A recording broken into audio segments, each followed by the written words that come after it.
Inauguration de l'usine de montage des véhicules de la marque Mercedes-Benz à Kinshasa ce samedi. Une cérémonie officielle a été organisée et présidée par le président de la République, Félix Tshisekedi. Pour ce faire à Limete, plusieurs autorités avaient été sur place pour prendre part à cet événement historique. Et puis le gouvernement namibien interdit toute exportation de ces minéraux critiques. Ce pays veut profiter de la transition énergétique pour ne pas rester une terre d'extraction.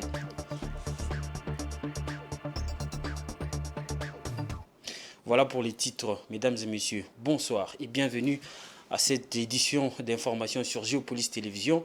C'est une première. Depuis plus de 30 ans après le départ de l'américain General Motors, la ville de Kinshasa voit l'installation sur son sol d'une usine de montage des véhicules. Il s'agit de la marque allemande Mercedes-Benz sous le label de super automobile de l'homme d'affaires HJ. Le président Félix Tshisekedi a coupé le ruban symbolique ce samedi en présence de plusieurs animateurs d'institutions du pays. L'usine va produire 2 gammes de bus de transport en commun de 49 et 39 places assises avec le modèle utilisé déjà par Transco. Suivez les détails. Ruban coupé, boisson aspergée. On va dire que plus de 31 ans après le départ de la firme américaine General Motors, la ville de Kinshasa compte à nouveau une usine de montage des véhicules située dans la commune de Limete, quartier industriel. Cette fois-là, c'est une unité de production de la marque allemande Mercedes-Benz qui va désormais monter localement les véhicules à travers la société super automobile de l'homme d'affaires Harish Jagtani, HJ. Après l'inauguration, Félix Tshisekedi a reçu toutes les explications possibles concernant toutes les phases de montage des pièces détachées. Cette usine va monter 2 gammes de bus de transport en commun. La première, ce sont des bus Mercedes-Benz 1723, un modèle de 49 places assises, et la deuxième gamme, Mercedes-Benz 917, est un petit format de 39 places. Toutes ces gammes sont utilisées aussi par Transco. L'usine sera ouverte à tout le monde, mais la société de l'État Transco aura un certain nombre d'avantages, comme l'explique le ministre des Transports, Voies des Communications et de Désenclavement, Marc Ekila. Registre dans les tout prochains jours, la société suprême automobile s'emploiera à renouveler les charrois automobiles de tous les vieux bus et taxibus existants en République démocratique du Congo. Je l'ai déjà dit, mais je me permets d'insister. Suprême Automobile est ouverte à toutes les commandes, locales, nationales et étrangères, mais Transco en tirera de grands avantages. Pour preuve, les entretiens et réparations seront effectués sur place et sans frais durant toute la période d'essai, ce qui permettra la réalisation des économies non négligeables. Il faut dire que dans cette usine, il sera produit 25 bus par mois avec 500 employés. Quelques heures avant l'inauguration de cette usine de montage des véhicules, sachez que le président de la République, Félix Tshisekedi, a reçu les lettres des créances de 4 ambassadeurs extraordinaires et plénipotentiaires qui viennent d'être accrédités en République démocratique du Congo. Il s'agit en fait de Dorossi du Sénégal, de Fortina Bidikabo Cesare de l'Éthiopie, Alison Ruth Grace King Obé de la Grande-Bretagne et Zaobin de la Chine. Suivez.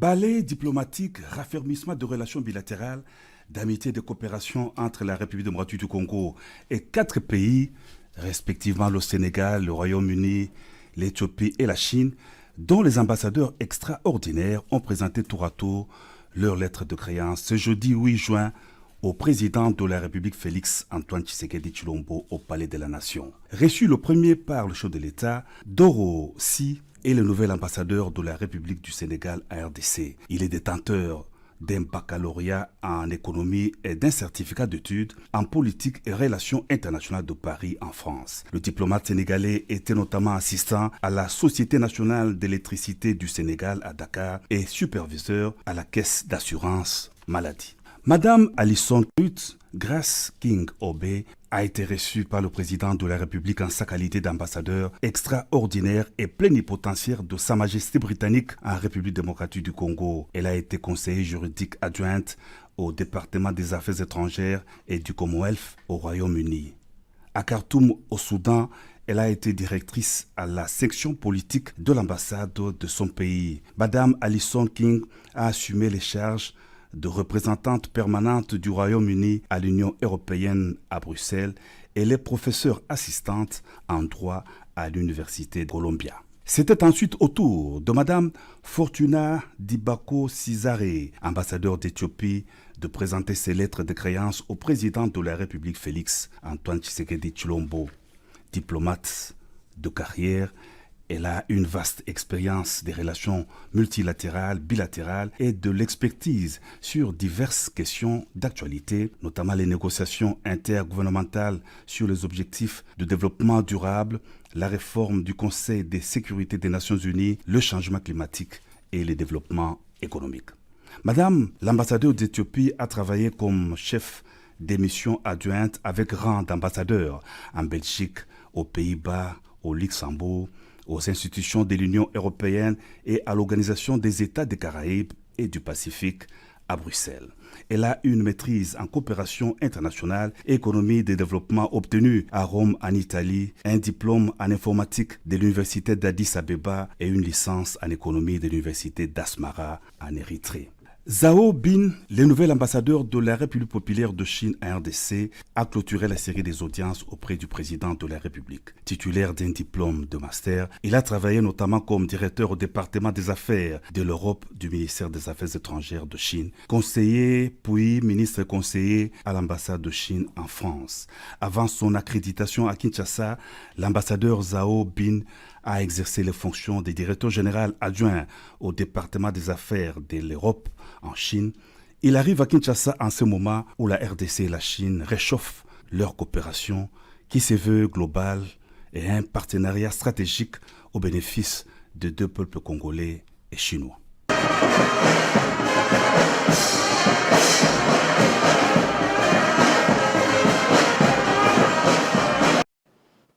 Voilà, on va rester dans la coopération. La RDC et l'Union européenne sont en passe de négocier un partenariat stratégique dans la création des valeurs des minéraux critiques du pays.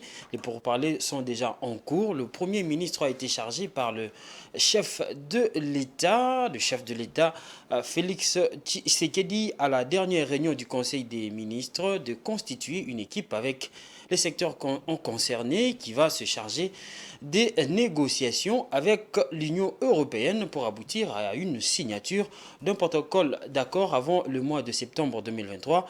Suivez les détails avec Patrick Mouyaya dans son compte rendu. À la suite de la visite du président de la République française Emmanuel Macron du 3 au 5 mars dernier, la ministre des Mines et le commissaire européen en charge du marché intérieur avaient entamé des échanges pour la conclusion d'un partenariat sur la chaîne de valeur responsable de minerais stratégiques. Cette rencontre a été sanctionnée par un communiqué conjoint qui a mis l'accent sur l'engagement des deux parties de lancer des négociations et de mettre en place un groupe de travail afin de poursuivre les dites discussions avec l'objectif de conclure un partenariat stratégique entre l'Union européenne et notre pays sur la chaîne des valeurs de minéraux stratégiques. Toutefois, au terme du premier round des discussions, il s'est avéré que la portée du partenariat recherché requérait une approche transversale, nécessitant l'implication de tous les ministères sectoriels concernés, y compris l'unité gouvernance qui est logée au Conseil présidentiel de veille stratégique.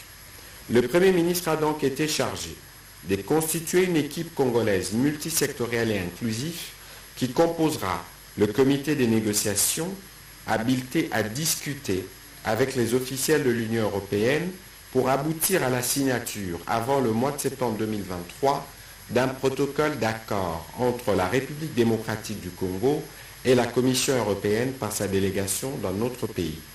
L'échéance de septembre étant celle de la tenue à Kinshasa du forum DRC Afrique consacré aux métaux de batterie, une opportunité pour notre pays de mettre en valeur La problématique des rapports entre le gouvernement congolais et la Cour des comptes était au centre des échanges entre le Premier ministre Sama Lukonde et le premier président de cette haute juridiction de contrôle des finances publiques, Jimmy Munganga.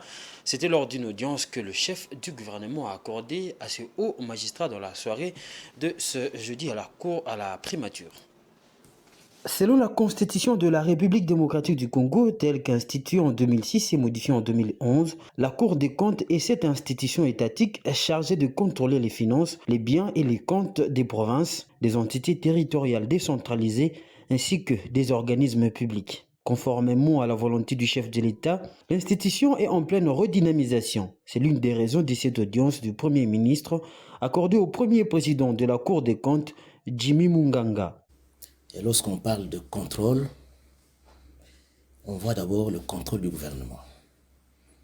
Parce que c'est le gouvernement qui est censé exécuter le budget. Donc principalement, la Cour contrôle le gouvernement et secondairement les organismes auxiliaires. Et depuis juin 2022, le chef de l'État avait décidé de réhabiliter la Cour des comptes en nommant notamment les animateurs et les autres magistrats aux différents grades prévus par la loi organique. Pour accomplir à bon escient sa mission, la Cour des comptes se doit de tisser des rapports permanents avec le gouvernement. Et pour cette raison-là que nous avons décidé de rencontrer aujourd'hui le Premier ministre pour échanger autour des rapports qui doivent exister, n'est-ce pas, entre la Cour et le gouvernement. Non, mais le Premier ministre a été réceptif, parce que ce rapport-là, c'est autour de ce que nous appelons les transmissions. La Cour des comptes, contrairement à d'autres structures de contrôle, ne va pas vers les données, ne va pas chercher les données. Les données sont censées parvenir à la Cour des comptes par des mécanismes de transmission prévus par la loi organique. Et le gouvernement a cette obligation légale de transmettre les données. La redynamisation de cette Cour rentre dans la volonté exprimée par l'exécutif national consistant à lutter contre toute forme d'antivaleur qui gangrène la RDC. Dans un autre chapitre intéressé à l'avenir de la biodiversité dans la province du Haut-Uélé, Barrick Gold vient d'écrire un nouveau chapitre de son soutien au parc national de la Garamba en y introduisant une nouvelle population de rhinocéros blancs en partenariat avec Africa Parks et le gouvernement de la RDC. En effet, 16 rhinocéros sur le 76 à livrer en provenance de l'Afrique du Sud ont été remis officiellement au parc national par l'actionnaire gérant de Kibali Gold Mine. Des plus amples informations avec notre envoyé spécial Dieudonné Bonali qui est sur place. Intéressé particulièrement à l'avenir de la biodiversité congolaise et par l'écotourisme, source additionnelle des recettes pour la province du Haut-Uélé, la société chère au Dr Marc Buisto vient d'écrire un nouveau chapitre de son long soutien au parc national de la Garamba, avec l'introduction d'une nouvelle population de rhinocéros blancs en partenariat avec African Park et le gouvernement de la République démocratique du Congo. En effet, 16 rhinocéros blancs sur les 76 à livrer en provenance de l'Afrique du Sud ont été remis officiellement au parc national de la Garamba par l'actionnaire gérant de Kibali Gold Mine.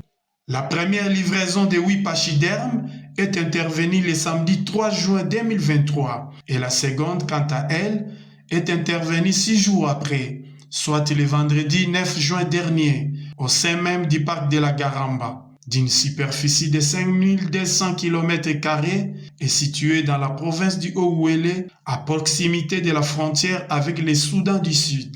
Tout au long du tronçon Durba-Faradje, les populations qui étaient préparées spirituellement pour les accueillir sont sorties dans la rue pour manifester leurs émotions et joie quant au passage du convoi, mais aussi et surtout pour voir ces mammifères. On pouvait lire sur les calicots brandis « Bienvenue à nos rhinocéros ». La foule en liesse avait même exigé au convoi de s'arrêter pour lui permettre d'admirer ses pachydermes. Une manifestation non pas de colère, mais de joie. Ce deuxième convoi long de 300 mètres n'a pas pu s'arrêter et a poursuivi sa route jusqu'à Naguero, où les rhinocéros ont été remis au parc national de la Garamba, réputé pour sa station de domestication d'éléphants, située à Gangala-Nabodio, pour le développement de l'écotourisme et dont l'existence remonte à 1908. Mais pourquoi le choix du rhinocéros? Pour la petite histoire, le rhinocéros est un animal qui a toujours fait la fierté de la province du Haut-Uélé en général et de celle du territoire de Faradje en particulier. Cet animal phare du parc de Garamba, depuis sa création en 1938 à l'époque du Congo belge, au même titre que les gorilles de montagne pour le parc national de Virunga. Il représente l'identité de tout un peuple de cette partie de la République.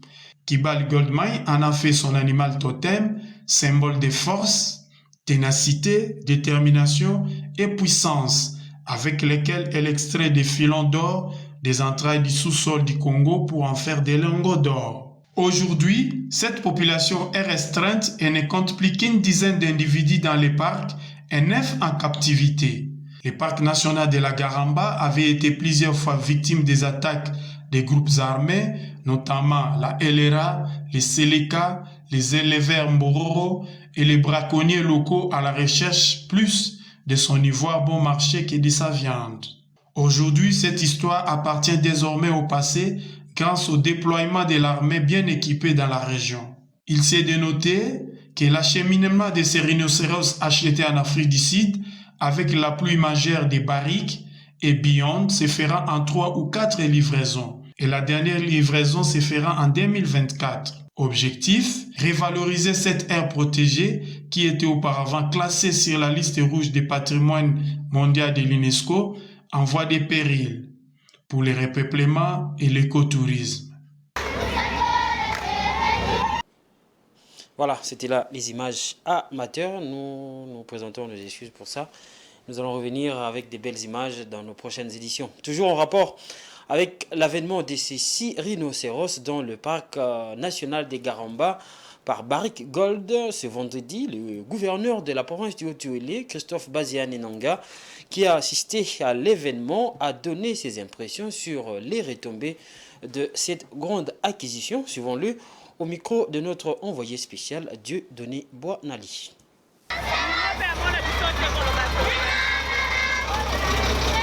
Nous remercions d'abord Barrick est initiateur, je crois, de la venue de ces espèces en voie de disparition dans les parcs de la Garamba, qui occupent 20% de notre superficie et où nous voudrions maintenant faire se rentabiliser. Je pense bien que la venue de ces animaux va pousser le tourisme et va aussi nous contraindre, nous tous, que ce soit le gouvernement central et le gouvernement provincial, à travailler sur les infrastructures de façon que nous soyons très fréquentables. Si cela n'est pas fait, je pense bien qu'on aura jeté de l'argent dans l'eau. Je ne pense pas que ce soit les femmes qu'on veut faire là. On va dépasser beaucoup d'argent pour le rentabiliser au profit de la province, au profit du pays. Je sais que c'est un patrimoine mondial. Ce patrimoine mondial devrait voir les environnements et les impacts sur le plan de certes l'environnement, mais aussi surtout la vie sociale, la communauté riveraine devrait être plus importante. Donc nous faisons, nous partons maintenant pour que la route qui va de Faradje à Dungu, celle qui consiste pratiquement à la clôture du parc, qui va de Dungu à Bitima, et de l'autre côté qui va de Faradje à Aba, c'est ça le parc, jusqu'à notre limite avec les Soudan du Sud. Nous supposons que ces animaux vont attirer l'attention du monde entier et que le monde entier, s'ils ont cette attention-là pour les animaux, peuvent encore comprendre que non, il y a des hommes qui vivent autour de ces animaux. Il y a un parc qui se retrouve dans notre province et la province tient à ce qu'il tire des dividendes mérités et proportionnels à l'investissement qu'ils veulent faire ici, parce que c'est vraiment restaurer une espèce qui certainement est en bonne situation. Place à la page internationale.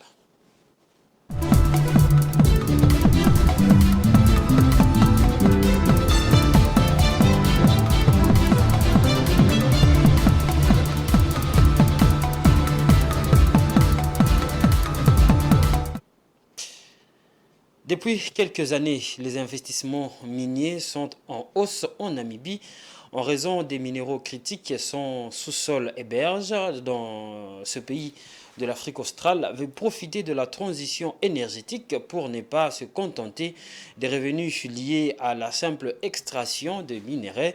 C'est dans cette optique que son gouvernement a décidé d'interdire les exportations de minerais de lithium et autres métaux critiques, annonce faite à la télévision nationale par la ministre adjointe à l'information. Les détails avec Jojo Moulamba. La Namibie interdit les exportations à l'état brut de minéraux critiques tels que le lithium et le terre rare.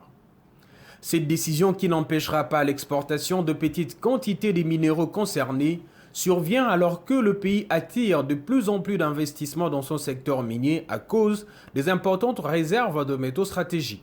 Outre les compagnies minières comme Andrada Mining ou Namibia Critical Metal qui s'activent pour exploiter respectivement du lithium et de terres rares, le gouvernement namibien a signé en 2022 un accord en vue d'approvisionner l'Union européenne en minéraux critiques, assurant que leur traitement s'est fait au niveau local. Si le but de cette mesure n'a pas été rendu public, il n'est fait donc aucun doute qu'elle vise le développement d'une industrie locale de transformation, ce qui devrait positionner la Namibie sur d'autres points de la chaîne des valeurs de métaux critiques, outre la simple extraction. L'annonce intervient dans un contexte où le gouvernement veut accroître ses revenus miniers. L'ambition du gouvernement de transformer localement les métaux critiques de son sous-sol devrait recevoir un écho favorable auprès d'au moins 3 compagnies minières, en l'occurrence Namibia Critical Metal, Iteg Resources et Odonto Rare Earth. Toutes présentes sur des projets de terres rares dans le pays, ces 3 entreprises ont annoncé le 17 mai la création d'une co-entreprise destinée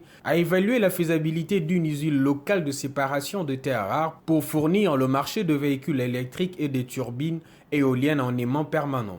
Outre cette initiative, d'autres options s'offrent à la Namibie pour accéder à la valeur ajoutée provenant de la transformation de ces minéraux.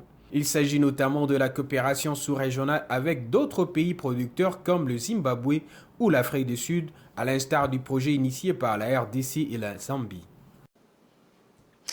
L'actualité au-delà des frontières de la République démocratique du Congo nous emmène en Guinée où, à l'occasion des manifestations de rue, les perturbations du réseau Internet sont devenues si fréquentes que les Guinéens commencent à s'inquiéter. Surfer sur Internet dans ce pays d'Afrique de l'Ouest est aujourd'hui une véritable épreuve pour rester connectés. Les Guinéens qui utilisent plusieurs solutions alternatives invitent les autorités à investir davantage dans les infrastructures numériques pour garantir la qualité d'Internet dans ce pays. Suivez nos amis d'Afrique 24. Ces derniers jours, la Guinée connaît des perturbations dans l'accès à certaines plateformes de réseaux sociaux et sites d'information. À l'École nationale de journalisme Lycée de Kountia, les perturbations du réseau Internet ralentissent la formation des étudiants. Dans cette école où la quasi-totalité des cours se tiennent grâce à Internet, les enseignants peinent à dispenser normalement leurs cours. Et puisque nous, ici, Lycée de Kountia est un institut de formation en journalisme et en communication. Et nous avons un cours qu'on appelle multimédia, sans lequel, un cours de multimédia où il faut utiliser forcément de l'Internet. Et très malheureusement, cette perturbation on a constaté des effets très négatifs par rapport à ça. Et surtout, je vais vous dire, ça coïncidait un moment où on montrait aux étudiants comment publier une vidéo sur YouTube et partager dans un site web. Donc, très malheureusement, ça a impacté dans ce sens. Mais quand même, on a essayé de trouver une solution. On a essayé d'installer des VPN pour pouvoir contourner la restriction. Pour rester connecté dans ce pays de 13 millions d'habitants, le recours au VPN est l'astuce la mieux partagée. Seulement, malgré cette solution numérique, impossible de disposer d'une connexion de bonne qualité. Il faut s'armer de patience, ne serait-ce que pour charger une page ou naviguer sur un site, une situation qui ralentit certaines activités économiques dans le pays. Politiquement, d'autres se sont dit que c'est dû aux côtés de nos responsables D'autres ont dit franchement, bon, ce n'était pas le cas. Chacun a jugé à sa manière. En ce qui me concerne, moi personnellement, je dirais tout simplement que c'était dû à une perturbation. Donc, parce que tous les problèmes qui secouent notre pays, bon, politiquement, d'autres s'accrochent aux dirigeants. Tout le monde était impacté. Maintenant, si ça trouve que si ça trouve que c'était pour sanctionner les médias, je pense que voilà, peut-être les autorités auraient pu trouver une solution. Quelques jours bien avant la dernière perturbation du réseau Internet fin mai, l'État avait décidé de fermer quelques médias pour la diffusion de messages d'incitation à la haine, des messages jugés dangereux pour la paix sociale. Aujourd'hui, pour nombre de Guinéens, le gouvernement doit multiplier ses initiatives pour améliorer la qualité d'Internet dans ce pays d'Afrique de l'Ouest. Voilà, ce journal touche à sa fin. Mais moi, avant de nous quitter, je vous en rappelle les différents titres. Inauguration de l'usine de montage des véhicules de la marque Mercedes-Benz à Kinshasa ce samedi. Une organisation officielle a été organisée et présidée par le président de la République pour se faire alimenter. Plusieurs autorités avaient été sur place pour prendre part à cet événement historique. Vous avez suivi les détails dans le journal. Et puis, le gouvernement namibien interdit toute exportation de ces minéraux critiques. Ce pays veut profiter de la transition énergétique pour ne pas rester une terre d'extraction. C'est la fin totale de ce journal. Merci de l'avoir suivi. Restez branchés sur le programme des Géopolis Télévision.